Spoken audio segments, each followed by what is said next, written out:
My parents sued me after I refused to let my brother move into my house. Following yet another eviction, they accused me of abandoning family. In court, their entire case collapsed when my brother accidentally exposed their real motive. Hey Reddit, my parents actually took me to court because I wouldn't let my 31-year-old brother crash at my house after he got evicted for the fourth time. Fourth time.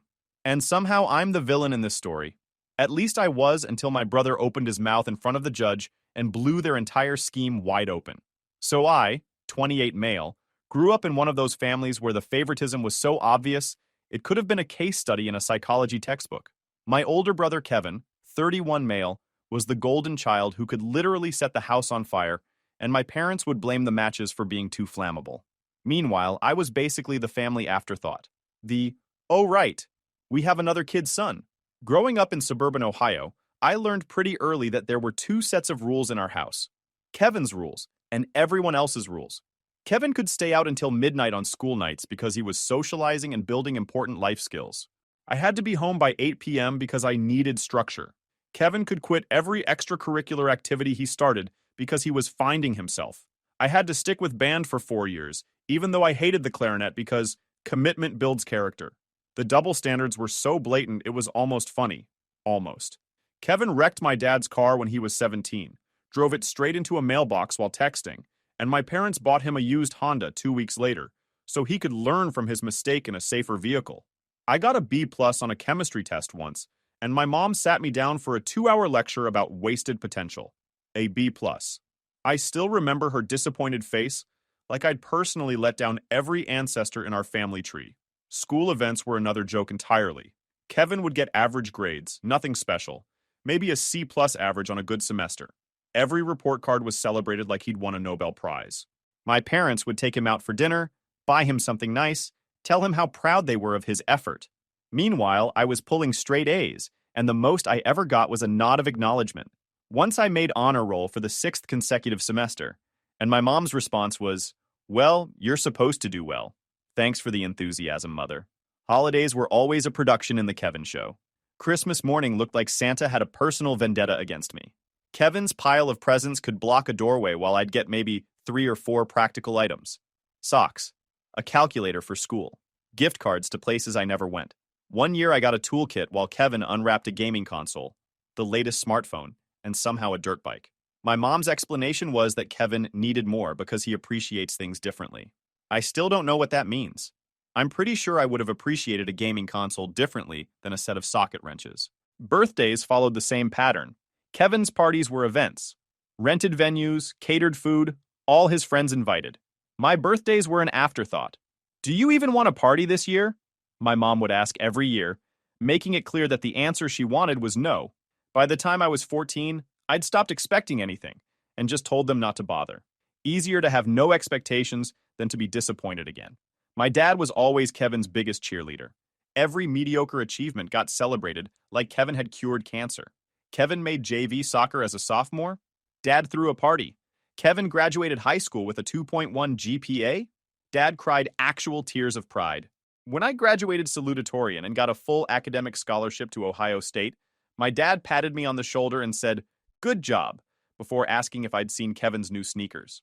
I stood there with a full ride to a major university, and my dad was more interested in footwear. The thing about being the unfavorite kid is, you learn to stop expecting anything. You stop hoping your parents will show up to your events. You stop waiting for someone to notice your accomplishments. You just put your head down and handle your business because nobody else will. That's what I did. I worked part-time jobs through high school, saved every penny, and counted down the days until I could escape. Every shift I worked was another step toward independence. I had a job bagging groceries at 14, then moved up to stocking shelves. By 16, I was working at a local hardware store where the old-timers taught me practical skills. Plumbing basics, electrical fundamentals, how to fix things instead of just replacing them. Those guys showed me more attention in 2 years than my parents had shown in 16. One of them, this retired plumber named Carl, told me I had a good head and good hands, and that I'd go far if I kept my nose clean. That single comment meant more to me than anything my parents ever said. College was my ticket out, and I grabbed it with both hands. 4 years of engineering, graduated with honors, landed a solid job at a manufacturing plant as a mechanical engineer.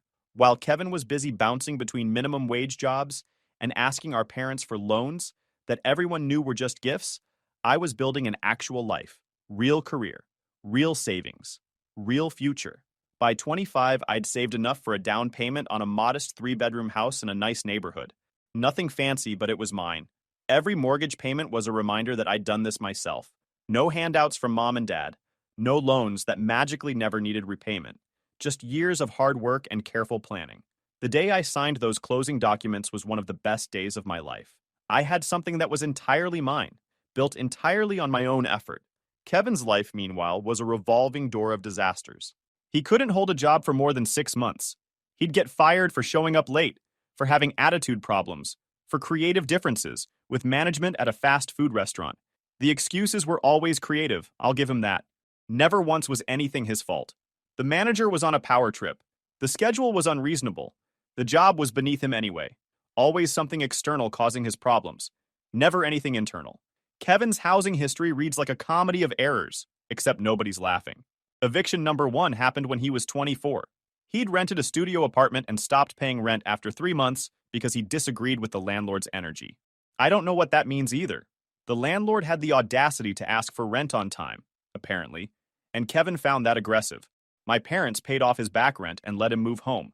That first homecoming lasted about 8 months. Kevin did nothing productive the entire time. No job search. No skill building. Just gaming until 4 in the morning and sleeping until noon. My parents complained about it to each other, but never actually addressed it with Kevin. He's recovering from a difficult experience, my mom would say. A difficult experience of not paying bills. What a trauma. Eviction number 2 came at 27. He'd moved in with a girlfriend who eventually realized she was basically supporting a grown man who played video games 14 hours a day. Her name was Ashley. Nice girl from what I could tell. Way too good for Kevin. She worked 2 jobs while Kevin contributed nothing but complaints about how tired she always looked. When she finally had enough and kicked him out, he owed her 3 months of utility bills.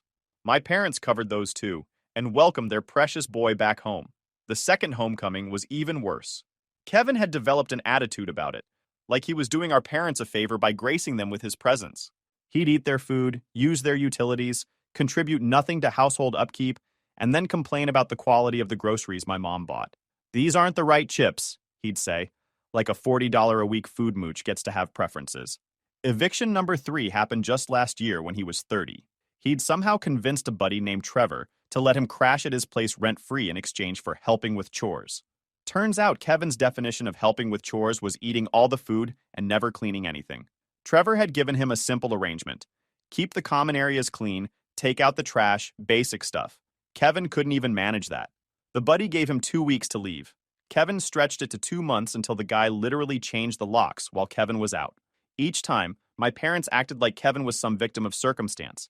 Bad luck, wrong place, wrong time. The economy. Anything and everything except the obvious truth that Kevin was a lazy mooch who'd never learned consequences because they'd protected him from every single one. The mental gymnastics they performed to avoid holding Kevin accountable could have won Olympic medals. After eviction 3, Kevin moved back home again.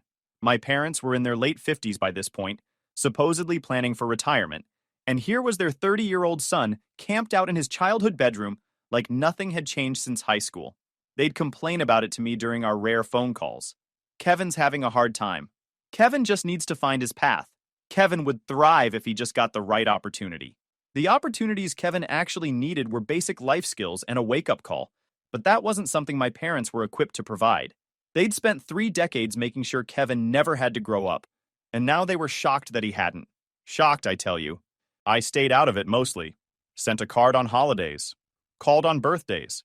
Visited maybe twice a year for awkward dinners, where Kevin would inevitably ask to borrow money, and I'd inevitably say no. My relationship with my family was cordial, but distant, which honestly suited me fine. I'd made peace with who they were a long time ago. About 8 months ago, my parents dropped a bombshell during one of our rare family dinners. They were selling the family house and downsizing to a condo in Arizona. They wanted to be closer to my mom's sister and enjoy their retirement years in the sunshine. Phoenix area, apparently. Desert living for their golden years. On the surface, this sounded completely reasonable. They were in their late 50s. The house was too big for 2 people. Arizona made sense for the climate and family connections. I actually congratulated them. Seemed like a solid retirement plan. Good weather, family nearby, lower cost of living. Then the other shoe dropped. Hard. So obviously Kevin will need somewhere to stay, my mom said casually, like she was discussing the weather. We thought since you have that extra bedroom, he could move in with you temporarily, just until he gets back on his feet. I nearly choked on my water.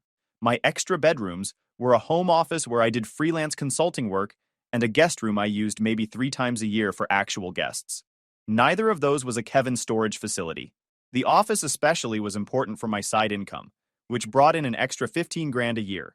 I wasn't about to convert it into a bedroom for my perpetually unemployed brother. That's not going to work for me, I said, probably too quickly. My dad's face did that thing it always did when I didn't immediately comply with the family agenda.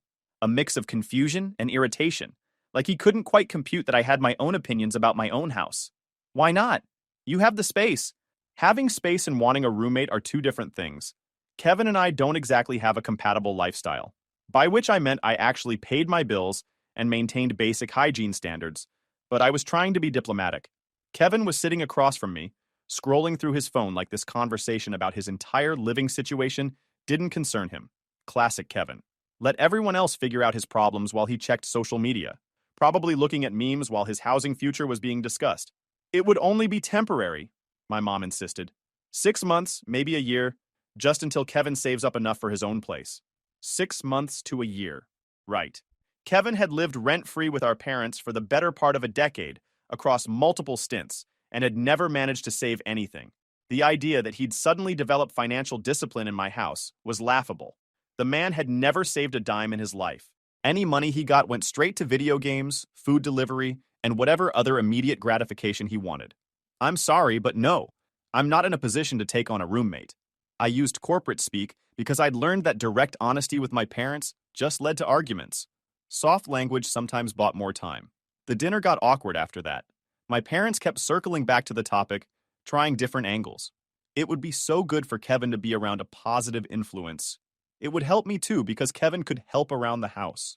The mental image of Kevin helping around my house almost made me laugh out loud.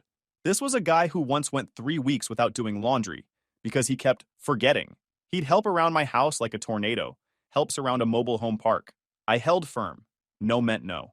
When I left that night, my parents looked at me like I'd personally betrayed them. Kevin just shrugged and went back to his phone.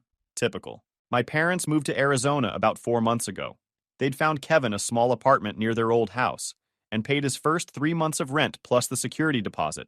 A going-away present, they called it. A final helping hand to get him started. You can probably guess what happened next. Kevin lasted exactly 2.5 months before getting evicted again. This time it was for noise complaints, property damage, and failure to pay rent once my parents' prepaid months ran out. The landlord documented everything meticulously. Kevin had apparently been hosting loud gatherings multiple nights a week, keeping neighbors awake until 3 in the morning. He'd somehow put a hole in the bathroom wall, claimed it was already weak, and he'd barely touched it.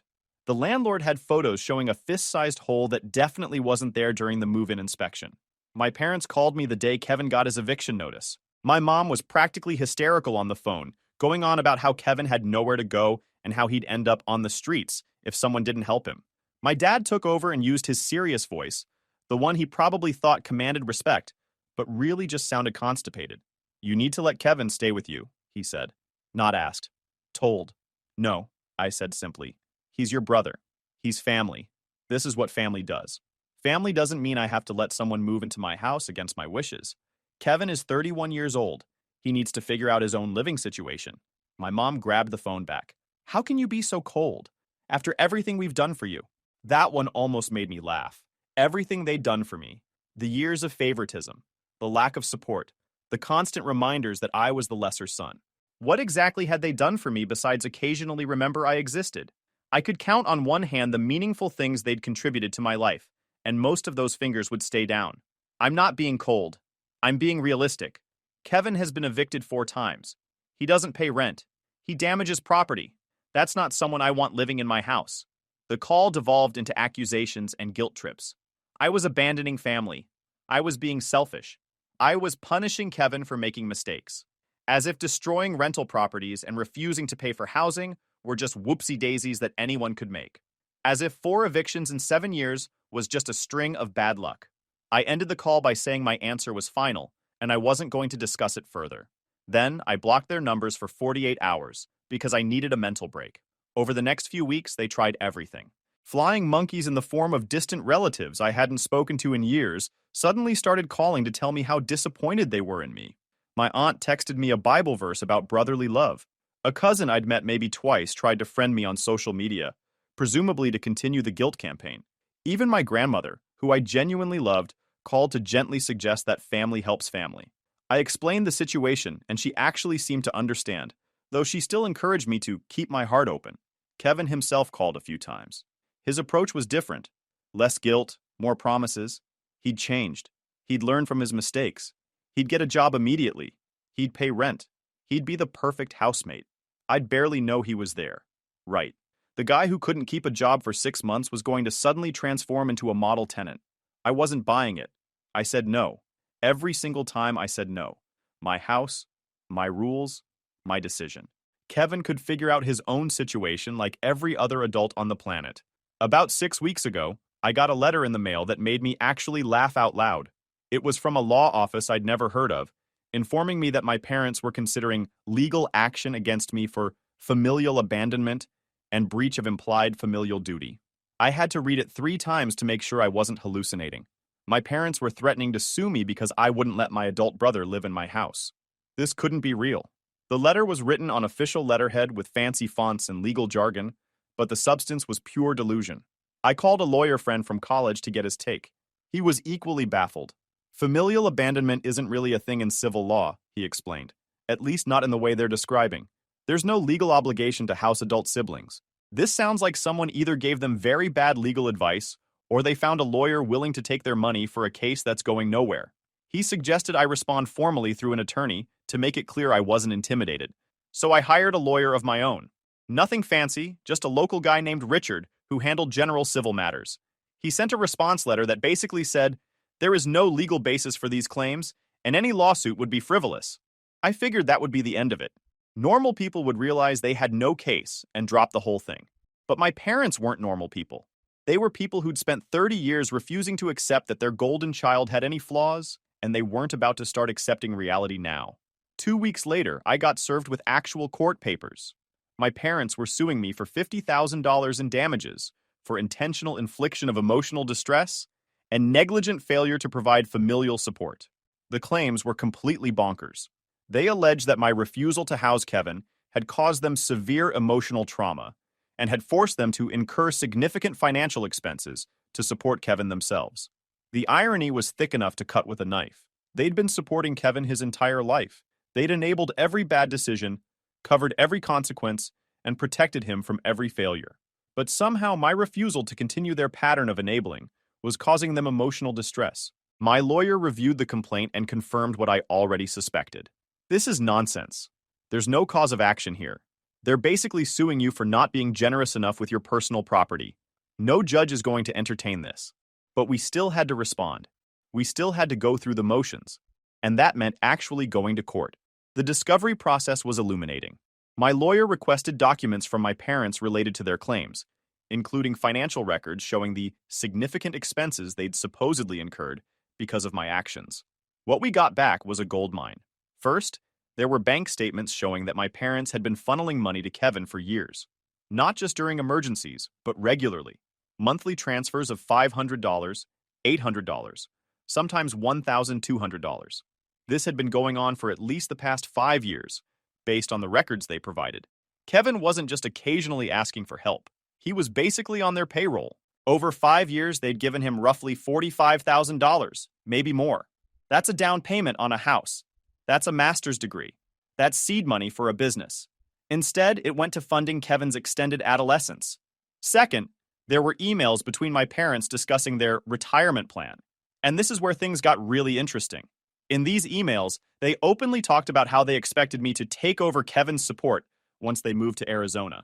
They discussed how my house had plenty of room and how I was financially stable enough to handle the burden. They even calculated how much money they'd save if Kevin was living with me instead of in his own apartment. One email from my mom to my dad literally said, once he's settled at his brother's place, we can finally stop worrying about the monthly payments. They weren't suing me because they were emotionally devastated. They were suing me because I disrupted their plan to make me financially responsible for their adult son. This lawsuit wasn't about familial duty. It was about money. Cold, calculated money. My lawyer was practically giddy when he showed me these documents. They handed us the entire case on a silver platter, he said. This shows their motivation was financial, not emotional. They wanted to transfer Kevin's living expenses to you, and when you refused, they tried to force you through legal action. We prepared our defense accordingly. We documented Kevin's eviction history. We gathered testimony from his former landlords about property damage and unpaid rent. One landlord sent a detailed statement describing how Kevin had left the apartment in such bad condition that it cost $3,000 to make it rentable again. We compiled evidence of his employment history showing he rarely held a job longer than a few months. We built a picture of exactly why any reasonable person would refuse to house him. My lawyer also sent interrogatories to my parents, asking them to specify exactly what familial duty they believed I had violated, and to cite any legal precedent for their claims. Their responses were vague and mostly just repeated the same emotional arguments. They couldn't point to a single law or legal principle that required me to house my adult brother. The whole thing was clearly going nowhere. But my parents refused to drop it. They'd committed to this course of action, and their pride wouldn't let them back down. Classic. The court date arrived on a Tuesday morning in early fall. I took the day off work and showed up in my best business casual, looking like the responsible adult I'd worked my whole life to become. My parents were already there with Kevin in tow, sitting on the opposite side of the courtroom. My mom wouldn't even look at me. My dad glared like I'd personally offended his ancestors. Kevin was on his phone, obviously. Their lawyer was this older guy, who looked like he'd maybe checked out of his career about a decade ago, and was just coasting until retirement. Not exactly the legal dream team. He shuffled papers around and kept checking his watch like he had somewhere better to be. The judge was a no-nonsense woman in her 50s, who looked like she'd seen every possible type of family drama and was thoroughly tired of all of it. When she reviewed the case file before proceedings began, I caught her raising an eyebrow. Not a great sign for my parents. My parents' lawyer went first, laying out their case with all the enthusiasm of someone reading a grocery list. He talked about familial bonds and moral obligations, and the trauma of watching a family member turn their back on blood. It was heavy on emotion and extremely light on actual legal arguments. He never once cited a specific statute or precedent that required me to house Kevin. Then it was my lawyer's turn. He was methodical and precise. He explained that there was no legal requirement for an adult to provide housing to an adult sibling. He presented Kevin's eviction history, the property damage, the pattern of not paying rent. He showed the judge the emails where my parents discussed their plan to transfer Kevin's financial burden to me. Your Honor, my lawyer said, the plaintiffs aren't seeking justice for emotional harm. They're seeking to compel my client to assume financial responsibility for another adult. There is no legal basis for this claim.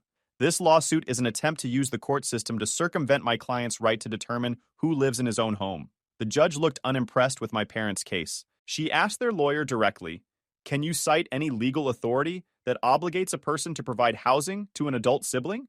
Their lawyer stammered something about common law traditions and the spirit of family unity. The judge was clearly not buying it.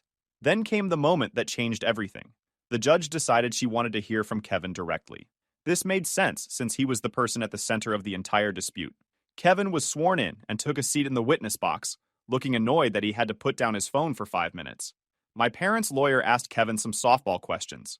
How long had he been looking for stable housing? What were his plans for employment? How had my refusal to help affected him?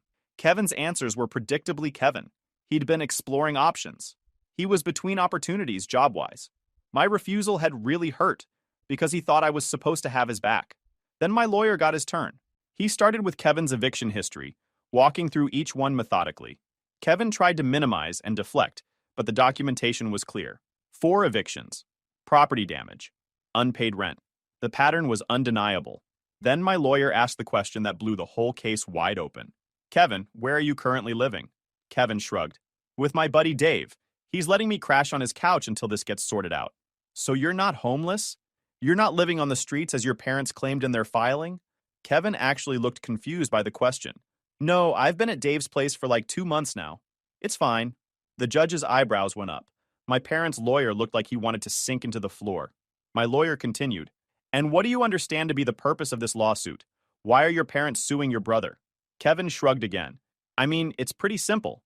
My parents are on a fixed income now, and they can't keep paying for my stuff. They figured if they got the court to make my brother take me in, they'd save like $1,000 a month or whatever. Plus, my brother's got that house and he's not even using all the rooms, so it's kind of a waste anyway. The courtroom went dead silent.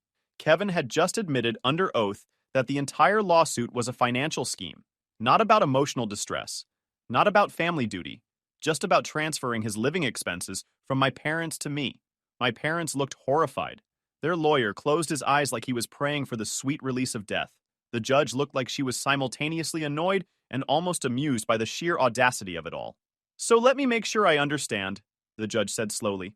"Your parents filed this lawsuit because they wanted to save money by having your brother assume your living expenses?" Kevin nodded like this was completely reasonable. "Yeah, pretty much. They said they couldn't afford to keep helping me out and that my brother had plenty of money to take over. Something about fair share of the family burden or whatever. I could have hugged my brother in that moment. After 31 years of his nonsense causing me nothing but trouble, he'd finally done something useful. He'd torpedoed my parents' entire case with his own inability to keep his mouth shut." The judge called a brief recess. When we reconvened, she didn't waste any time. "I've heard enough," she said. "The plaintiffs have failed to establish any legal basis for their claims. There is no law that requires an adult to provide housing to an adult sibling. The claims of emotional distress are clearly pretextual, given the testimony that the real motivation was financial." She looked directly at my parents. "What I find particularly troubling is the attempt to use this court to force one family member to assume financial responsibility for another. That's not what the legal system is for. Your son," she gestured toward me, "has every right to decide who lives in his own home. The fact that your other son is family does not override that right." She dismissed the case with prejudice, meaning they couldn't refile. She also ordered my parents to pay my legal fees since the lawsuit had been frivolous. The total came to about $8,000. Not a fortune, but a meaningful amount for people who claimed they couldn't afford to support Kevin anymore. My mom was crying as they left the courtroom. My dad looked like he wanted to hit something. Kevin was already back on his phone, apparently unbothered by the fact that his testimony had just cost his parents thousands of dollars. I walked out of there feeling lighter than I had in months. It's been about 3 weeks since the court date, and things have gotten interesting. First, my parents sent a letter demanding I waive the legal fee award. The letter was 4 pages long, handwritten by my mom, full of guilt trips about how they were on a fixed income and couldn't afford this. She mentioned their mortgage. She mentioned their car payments. She mentioned how much they'd spent on Kevin over the years, like that was somehow my fault. The letter ended with, "We're still your parents and we deserve your respect." I forwarded it to my lawyer without responding. He sent back a formal response that the judgment stands and payment is expected within 30 days. They missed the deadline. Didn't pay a dime. My lawyer filed a motion to enforce, and the court granted it. They now have a garnishment order on my dad's pension until the $8,000 is paid off, about $450 per month automatically deducted. My mom called screaming about how I was stealing from their retirement. She was so loud I had to hold the phone away from my ear. She called me ungrateful. She called me cold. She said I was destroying the family. I waited until she paused for breath and reminded her that she could have avoided this by not suing me in the first place. She hung up. Second, Kevin got kicked out of Dave's place. Lasted almost 3 months, which is actually a record for him. Dave found out about the eviction history from someone at the courthouse, who knew someone who knew someone. He gave Kevin 1 week to leave. Kevin called me asking for just a few nights, while he figured things out. I said no. He called me a bunch of names and hung up. Third, my grandmother called. She'd heard the whole story from my aunt, who'd heard it from my mom's dramatic retelling. Grandma wanted my side. I told her everything, including the emails where my parents planned to dump Kevin on me. She was quiet for a long time. Then she said she was disappointed in my father for how he'd raised Kevin and how he'd treated me. She told me she'd tried to warn them years ago about the enabling. Nobody listened. Fourth, Kevin showed up at my house. Just appeared on my doorstep last Tuesday night around 9 p.m. with a duffel bag, looking pathetic and wet from the rain. He said he had nowhere else to go. His buddy Dave had given him the boot. He'd tried our parents, but they were still in Arizona. He'd even called Ashley, the ex-girlfriend, who laughed and hung up on him. I stood in the doorway and told him that wasn't my problem. He started yelling, called me every name in the book, said I was supposed to be his brother, said blood was supposed to mean something, said I owed him because I got all the good genes and had it easy. That last part almost made me laugh. A neighbor poked his head out to see what the commotion was. I waved to let him know everything was fine. Kevin noticed and lowered his voice. but his face was still red with anger. He tried a different approach, begging. Said he'd sleep on the porch if he had to. Said he just needed one night to figure things out. Said he'd be gone by morning. I told him no and closed the door. He started banging on it.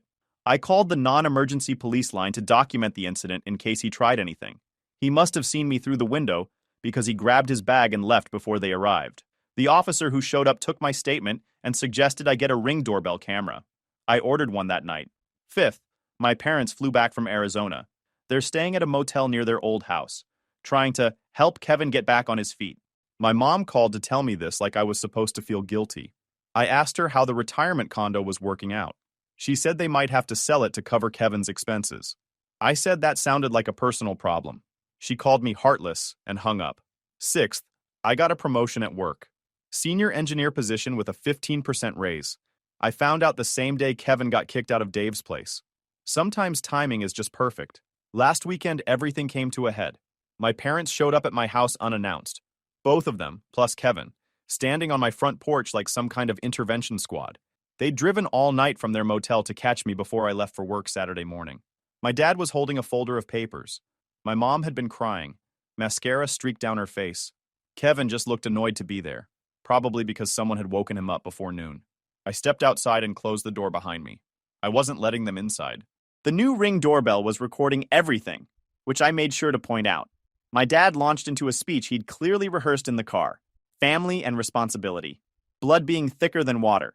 How I was tearing everyone apart with my selfishness. He said they'd brought documents showing their financial situation. Bank statements. Bills. Spreadsheets showing how much they'd spent on Kevin over the years. He wanted me to see how much they'd sacrificed. He said if I just agreed to let Kevin stay for 6 months, maybe a year, they could get back on track. They could save the Arizona condo. They could retire in peace. My mom chimed in between sobs. She talked about how she'd carried me for 9 months, how she'd stayed up with me when I was sick, how she'd driven me to school every day. She made it sound like basic parenting was some kind of extraordinary favor that I owed her for the rest of my life. Kevin stood there scrolling through his phone, completely checked out from the conversation that was literally about his future. I let them finish. Took about 10 minutes. Didn't interrupt once. Then I asked one question. Did you bring any documents showing what you sacrificed for me? My dad opened his mouth, closed it, looked at my mom. She looked at the ground. Kevin actually laughed. Dude, seriously? I ignored him and kept my eyes on my parents. I told them this was the last conversation we were going to have about Kevin's living situation. I wasn't going to house him. I wasn't going to fund him. I wasn't going to bail him out. Ever. If they wanted to keep enabling a 31-year-old man who couldn't hold a job or pay rent, that was their choice. But they weren't going to make it my problem. Not through guilt, not through manipulation, and definitely not through the legal system. My mom started crying harder, those heaving sobs that used to make me feel terrible as a kid. Didn't work anymore. Kevin rolled his eyes and muttered something about me being such a tool. Then he said something under his breath about how I'd always been the difficult one. Coming from him, that was almost funny. My dad's face turned that familiar shade of red. He started to say something about how I'd regret this, how I'd be alone when I was old, how nobody would be there for me because I wasn't there for family. I cut him off. I told them they could either accept my decision and we could have some kind of relationship going forward, or they could keep pushing and I'd cut contact entirely. No more calls, no more letters, no more showing up at my house. Their choice, final offer. My dad threw the folder on the ground. Papers scattered across my porch. Bank statements, bills, all that documentation he'd wanted me to see. He stormed back to the car without picking any of it up. My mom followed, still crying, shooting me a look that was supposed to make me feel guilty. Kevin flipped me off and walked away, already back on his phone before he reached the car. They peeled out of my driveway like they were in some kind of drama movie. I picked up the folder and all the scattered papers, went inside and threw the whole thing in the recycling without looking at any of it. That was 5 days ago. Haven't heard from any of them since. My house is quiet. My savings are intact. My promotion starts next month. Got a date next weekend with a woman from my gym who laughed when I told her the abbreviated version of this story. Life is good. Guys, we are so close to hit 100,000 subscribers on this channel. If you are not subscribed to the channel, please consider subscribing. It really helps hit that 100,000 mark. Thanks for making this dream come true.